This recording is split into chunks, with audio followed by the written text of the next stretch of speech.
Hello, hello. Welcome back to the True Life Experience. This is Travis Eden, and I have the honor and privilege and just general honor of having my coach, Paul, here. I've been working with Paul for, God, it has been 2 years, hasn't it? It's been about like I two think years. so. Yeah, Something like that. since like I believe like fall of 2020. Paul is a wonderful coach, iPad coach. I found him through a similar program called One Idea Away. He has helped me a lot with my inner critic. He helps a lot of people with their inner critics. He's just a wonderful man in general. I'm just really glad to have him on. He also has an awesome new book that we're going to be talking about too. But Paul, just for the audience, can you just introduce yourself, tell us who you are, and what do you do? Sure. Well, thanks, Travis. It's a pleasure being here. Thanks for the invitation. Looking forward to our conversation. So, what do I do? I think of myself as sort of a life purpose coach, which in my case means that I spend a lot of sort of time and energy really working with millennials to help them overcome, things like procrastination, lack of confidence, imposter syndrome, even confusion, so that on the other side, they can come out and experience, way more things like clarity and greater fulfillment and get a lot farther on their path a lot quicker. Um, it's Sure. a it's a job that I love because it really helps open up people to a more fulfilling life, and that's one of my sort of goals in life is to help do that for myself and anyone around me. Yeah, definitely. And we talked about too, your work with millennials too. Why millennials out of every niche? Yeah, well, it's interesting. For a while, as I was beginning my business, I didn't have a who, for a niche. Sure. It was really just focusing on inner critic. But it's interesting. I have discovered that a large percentage of the people who have come to work with me are millennials. Hmm. And the more millennials I get to know, the more I love working with millennials, whether it's in coaching or just about any other facet. I find the openness with which millennials sort of look at life and approach things to be inspiring to me. Yes. So the why for me is just because it's inspiring to me and I love it. Yeah, for Hopefully sure. they find it helpful and inspiring to them to be with me too, but I will leave that up to them. Yeah, for sure. And what do you mean by like the openness from that you see from millennials? Yeah, so some of the things that sort of their assumptions about life. I'm from an older generation, and we all grow up with certain assumptions about how life is. For sure. But the ones, the assumptions that I grew up with, so many of them are sort of blown out of the water by current life. I mean, gender is simply one issue. When I was growing up, there were two options, and we For told sure. you which one was yours. Yeah. you know, and now there's such a beautiful range of way of identifying yourself and thinking about who you are, and gender is so much more fluid and almost unimportant. It's just who are you as a Yeah. person. Yeah, you're absolutely right. And we also talk about that too. There's more options. There's more options when it comes to gender. There's more options when it comes to career. There's a lot of Yeah. options. And sometimes you could Yeah. experience like a paralysis by analysis because there's so many damn options. Yeah, absolutely. Absolutely. Yeah. You go shopping in a store where there's a million things to choose from. How do you choose? If you I have two know. options, the choice becomes pretty simple and easy.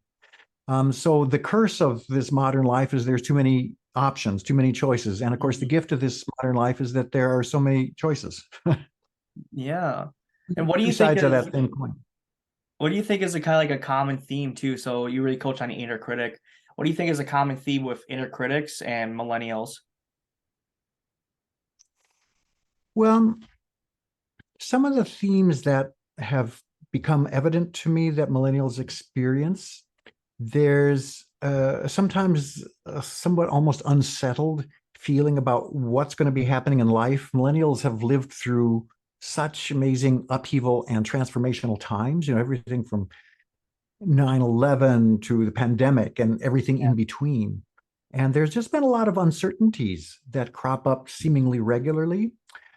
So sometimes there's this sense of unsettledness, like waiting for the next shoe to drop. How do I find my place in the world?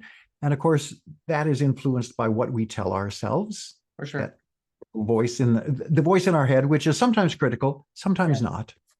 Let's see some of the other themes. Yeah, another really two of them that are sort of playing together. Millennials really are that I've talked to really are looking for things like meaning in life. How do I make a fulfilling life for myself?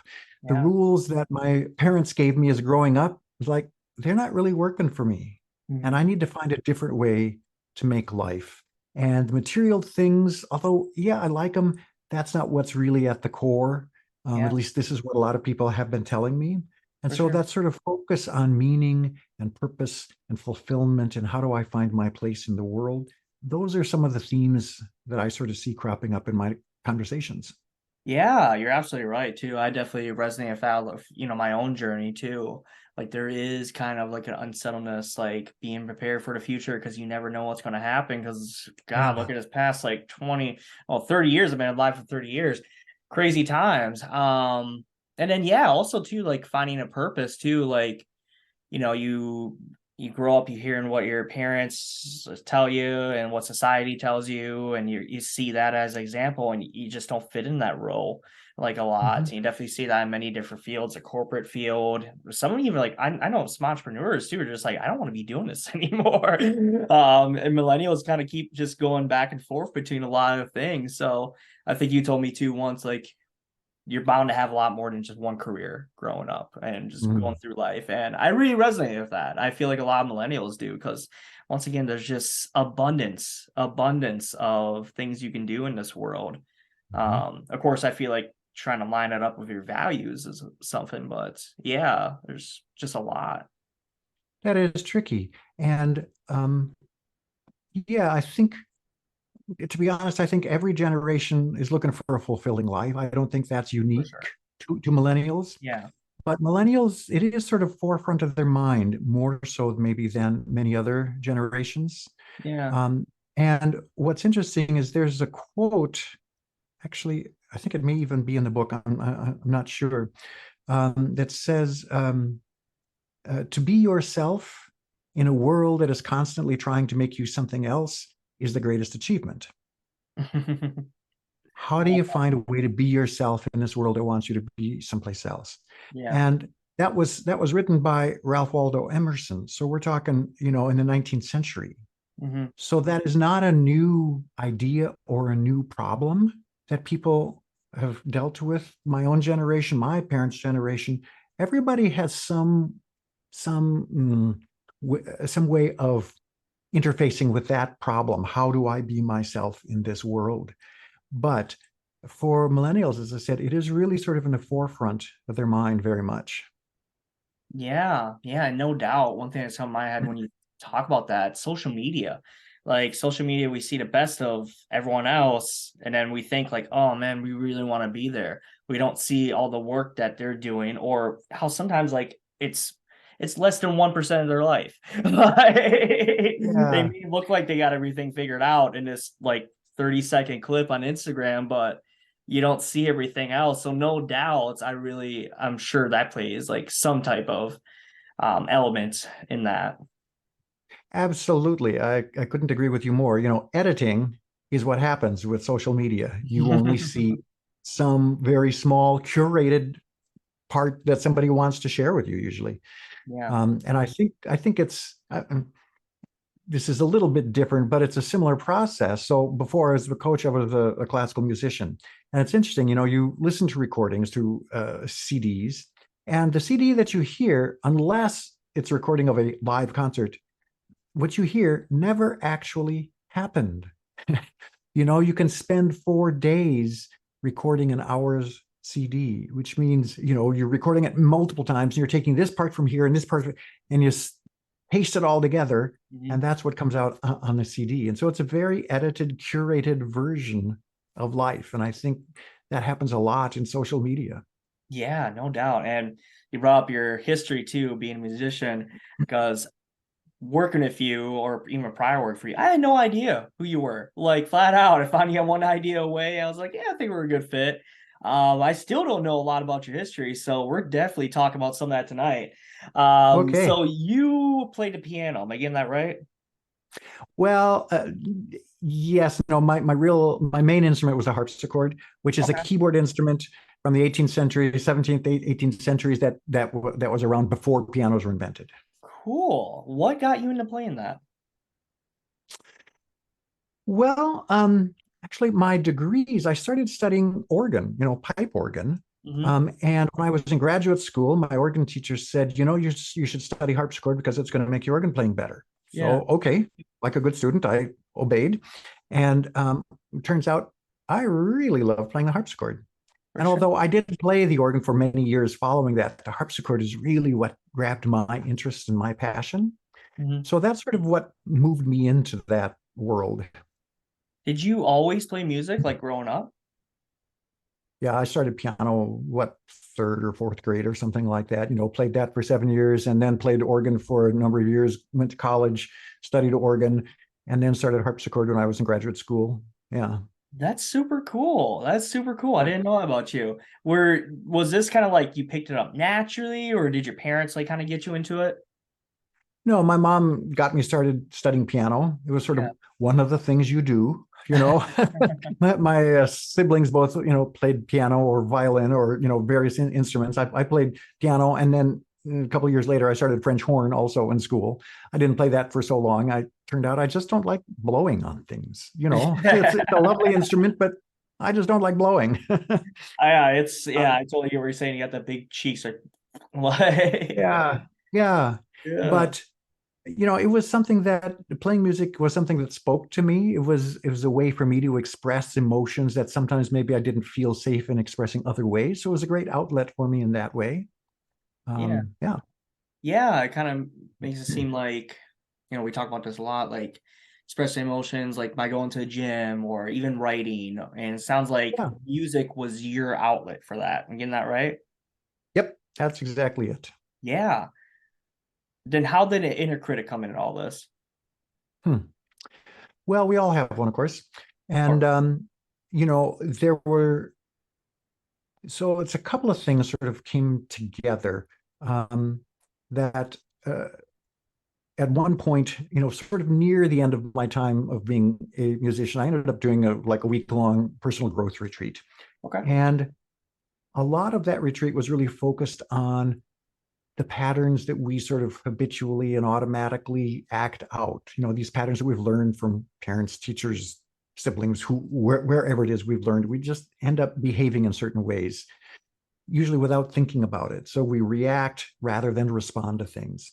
And this retreat helped me understand more of the patterns that I was living through, what was going on for me. And of course, tied with that are the messages that we tell ourselves, which is sort of leads to why we behave the way that we do, the beliefs that we take on. Um, and so that for me became a way into a new way of living is through understanding the inner critic, the voices, what the voice in my head was telling me, what the beliefs that I held, when I could begin questioning those and turning those around to things that would help me more, be Yeah. more supportive. That's really what got me interested in doing that. Yeah. Um, and sort of the other part of this, I mean, how do you go from being a musician to a coach? Hmm. But there were a number of clues. First of all, when I thought about when I was a musician, I did a lot of reading. I read big piles of books, Yeah. but they were almost never about music. And I thought, oh, that's kind of interesting when I realized that. What were they about? They were about psychology, mythology, personal development, spirituality, things like that. That's sort of where some inside passion of mine was. And of course, being an artist, being a performer, it's so much more than becoming a master of the tools of your art. Being an artist is really becoming a master of yourself. You've got to get your own issues, your own unhelpful beliefs out of the way so that creativity has a place to be. If it's filled with all these beliefs that don't support us, there's no room for creativity. That part of being an artist was really satisfying to me. Finding out what are all those hidden beliefs, motivations, fears, things that would get in my way and cleaning those out. And then I discovered when I was teaching privately, that's what I loved helping my students do, is uncover all their stuff so that creativity had a place to live in them. And we both found that really rewarding and fulfilling and transformative. And so when I think about all the reading and study that I'd done on my own, coupled with this work that I was enjoying doing in order to be an artist, moving that into the coaching realm was just sort of the next obvious step. So what could appear on the outside would be quite a change was just, a little step from here to there on the inside. I love that. I love that. Thanks for sharing that. That's an amazing Yeah. thing. Yeah, there's a lot there to unpack. So the retreat was the kind of like a big moment for you, where it's just like, okay, complete right hand turn. I'm getting that right? Yes, I think that's probably fair to say. I mean, I had done a pretty good job of building up a pretty safe brick wall around myself, of beliefs mostly, which didn't help me, but which I thought kept me safe. For sure. And this retreat helped me kick some big holes into that wall, and start seeing things with a more honest and authentic perspective. Yeah, the big level 3 wall. Love Yeah, it. So what exactly. got you into IPEC then? Well, I remember I was in a group of people actually who had been to a similar retreat, and it was becoming clear to me that I think coaching was the direction that I needed to go. I wasn't absolutely sure, but I sort of mentioned that to some people, and somebody else came up to me and said, "Oh, we have to talk. I'm doing the exact same thing, and here's the program that I'm going through. It happened to be IPEC." Cool. And so we talked, and I was looking online for different programs, and of course, there's a bunch of them out there. Mhm. But this was the one that really kind of spoke to me the most. And I wasn't exactly sure why, but there was some feeling that I had in reading their material that was attracting me to it. And in the end, one of the parts that I appreciate most about is sort of the spiritual perspective that this sometimes takes. Now, this is not the same as religious perspective, but kind of a spiritual perspective on life plays into this. And that's one thing that I love. Mhm. And I loved it so much, I now actually help train the current students that they have. I go back into the classroom periodically and help teach them new things about coaching. Yeah, that's awesome. And yeah, I completely agree. I think that's what really resonates with me too. I think there's Yeah, a good blend of spiritual, but yeah, it's scientificness to it yeah, too. I think that's just, absolutely. and the community itself is absolutely wonderful. Like being in the group, like yeah, I've met a lot of awesome coaches, a lot of good friends right now, and yeah, it's a wonderful community. Yeah. The thing I love about sort of the spiritual approach is it's basically filled with lots of questions that get you to think about things in a bigger way. Yeah. That's really sort of what I see as the spiritual nature of it. It takes a step back and asks questions that put everything in a different perspective. And there's nothing that they expect you believe or go along with or even agree with. Yeah. But just the fact that they ask those kinds of questions gets you thinking in new ways. And that's what I love.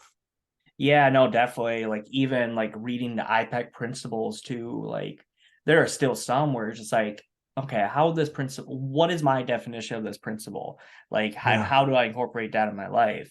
And then of course, the Yeah. more and more like you just grow aware that definition, I Mhm. don't think it changes, but it becomes more. It becomes more. Like it's really fascinating work. Yeah. Yeah. Absolutely. Yeah, definitely. So you're not only an iPad coach too, but I know from your coaching, like one-on-one, you also do a lot of meditation type stuff. Maybe like hypnosis. Where did you learn that? I'm not sure I ever did learn it, but I did. Okay, I was thinking that too. So, um, so I had certainly experienced various kinds of guided meditations, which I found Sure. helpful to me. I have not studied hypnosis at all, and I don't claim that anything that I do is that, and I don't believe that it is. Yeah. But I do find that if we're able to really sort of quiet all that chatter that goes on in our mind and calm the nervous system so that our fight or flight responses aren't active, that all of a sudden we find ourselves really open to all sorts of knowledge that and information that we were not privy to when we've got all this stuff going on. And that's sort of what I love about guided meditations or this kind of work in coaching, is it's a chance to sort of clear out all the chatter and hear what can sometimes feel like truth coming through. Yeah. So I don't know what your experience was of this, or what you found it to be, but that's kind of the way I think about it. Yeah, no, definitely. I think you're absolutely right. I think God, I actually probably save my ass a lot of times too. Like just being there, being centered, being guided through whatever emotions that pop up. Yeah. I think that was really interesting because I know a lot of our coaches, and I know they don't do that exactly the same way you do. So you have like a certain power there, which I always appreciate Hmm. about you. Well, good. I'm glad you found it helpful. Yeah. I do that for myself. I'm actually recording a decent number of guided meditations right now that I'm putting on my YouTube channel. And Cool. how am I deciding what to do? It's like, well, what do I want? What meditation do I wish was out there? Yeah. So then I can write that and use it for myself and say, oh yeah, that worked, or no, that doesn't work. I should do something differently. But I find things like that really helpful. It gets me out of the pressure of I have to do this, and it has to be like this, and just sort of calms the waters and really lets me see things with much greater clarity. Yeah. Yeah, no, definitely. That's one thing I love about meditation. So yeah, thanks for bringing that up. Yeah. Your book though, like I love your book. Read it, one of the first people I ever got it. I love this thing. I did not know you were doing a book when I met you. Like, how long did it take for you to make this? I don't know exactly, but I probably was writing for, well, from probably about 2 years before publishing is probably when I Okay. got started on it. Something like that. Yeah. Okay. Yeah, what I love about this is you have a very clean cut process to how to kind of turn your, inner critic into your like best friend, cheerleader. So this is the process that you kind of developed over years of like coaching and your also own work through personal development. I don't know how to reframe this question, but you didn't learn all this process just by reading a book or just by coaching. Did you actually do this whole process by yourself? Yeah. Yeah, I mean, it's in some ways there's nothing new. I mean, there's hardly a new idea in the universe. We just take for sure. a couple ideas, put them together in new ways, which is Mhm. kind of what I'm doing. So this process really evolved out of both my, study of psychology Mhm. and my experience as a musician and my training as a coach. It all sort of came together in one place. Um, and one of the things that performers of all kinds have to learn is if you're out on stage and you're needing to play a piece of music or dance or whatever it is that you're doing live, you need your mind and your body and your emotions to do what you need them to do on cue. you know, Regardless of whether you feel like doing it at the moment, now is the time to play this piece of music and people have paid money to come hear it. So what are you going to do? For sure. So what I did was I got good at sort of training my brain to think the thoughts that I needed to think in order to play well. Yeah. And really, that is sort of the basis of this process that I outline in this book is how do you train your mind to think supportive thoughts as opposed to the ones that aren't so helpful. So that's kind Yeah. of in a nutshell. Yeah, exactly. And what you're saying right there too, reminds me of the military a lot because there's a lot of times where I had to put my body and my like, you know, my whole physical Yep. being a lot through stress and helping my kind of like shift some of those and be like, no, let's think differently here. Let's think more anabolic. But at the same time too, that does require you to sometimes level three a lot of things and kind of just blow past and not realize like, oh, there's actually some more catabolic energy here rather than just trying to be productive and trying to blow past it. Um, I mean, in the short term, I would agree with you, but in the long term, I think I would disagree. Okay. And I mean, I've worked with some long distance runners also. You know, when you're doing an ultra marathon, For how do sure. you keep your mind going in the Oh, direction you need to for go? sure. And what's important about this, one of the things that's important about this process is that you start practicing your new thoughts, what you want to believe when it's easy, not when you're challenged by your inner critic now. You Yeah, know, when I played a concert, I didn't go out and just play it cold, having never looked at the music before. of I course. practiced Yeah. for weeks, maybe months beforehand, when there wasn't the pressure of that performance. And that's the same thing with our minds, is that if we're trying to unlearn certain habitual thoughts and replace them with new ones, we have to start practicing the new ones when we're not being challenged by the old ones. Yeah. You know, find yourself in a cool spot, then you can practice that. And the neural networks begin to get built. And over time, it gradually becomes easier and easier to think these thoughts. And after a while, they become your beliefs, and you don't have to consciously think them anymore because you think them unconsciously. Yeah, yeah, that is an interesting point too, what you brought up there, like jumping straight on stage and trying to play something without actually practicing it. You're absolutely right. And Yeah. of course, like people, like I know myself, been thrown on the stage without practicing those thoughts and be like, okay, we're gonna make the best out of this moment. And the thoughts aren't Yeah. there 100%. They're maybe there like 15% or 25%. Yeah. But yeah, you're absolutely right. I love that. I totally agree with you. Like you do need to practice those thoughts like on a day-to-day basis, kind of, and make it into a habit Yeah. because that's exactly what these thoughts are habits. And it forms Yes. over time, and then before you know it, it's just automatic, really. Yeah. Absolutely. And for those who are thinking, yeah, but what about improvised performances? Well, it's the Mhm. same thing. I had the grant from the state arts board a number of years ago to study improvisation. You practice improvisation. You know, you don't necessarily practice the same thing you will be playing in the performance, but you practice improvising. You practice how to think, how to listen, what to do, how to respond to things, Yeah. so that when time comes to do it for real, as if the practice wasn't for real, you've got the skills and the tools to call upon, Yeah. and they're there at your fingertips. You don't have to go looking for them.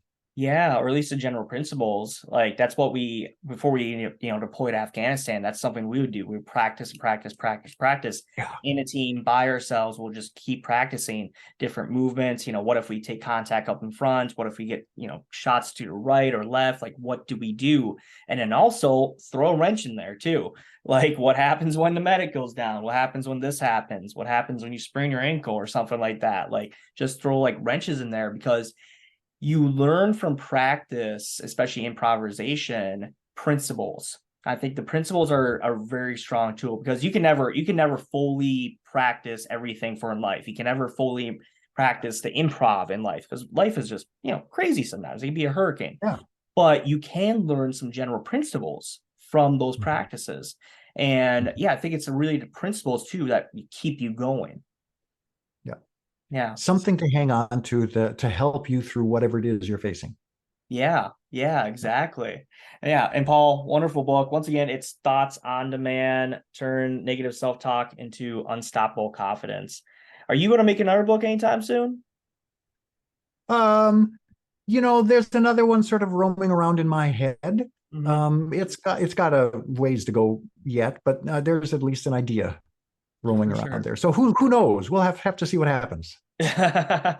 Well, excited for if you do make it. Well, Paul, that's been fantastic. How can people find you or get a hold of you? Yeah, so probably the easiest way would be through my website, which is my name, paulboehnke.com. There's also a website by the name of the book, Thoughts on Demand, this one .org rather than .com. And there are contact pages there. That's probably the easiest way to contact me if you sort of want to learn other things or see what else I've been up to. There's a YouTube channel at Inner Critic Coach on YouTube, so you can see some things that I'm doing there as well. But always happy to hear from people. Perfect. Well, thank you, my friend. Thank you for popping on tonight. If you guys are watching this on YouTube, don't forget to subscribe and like, and we'll see y'all later. Peace.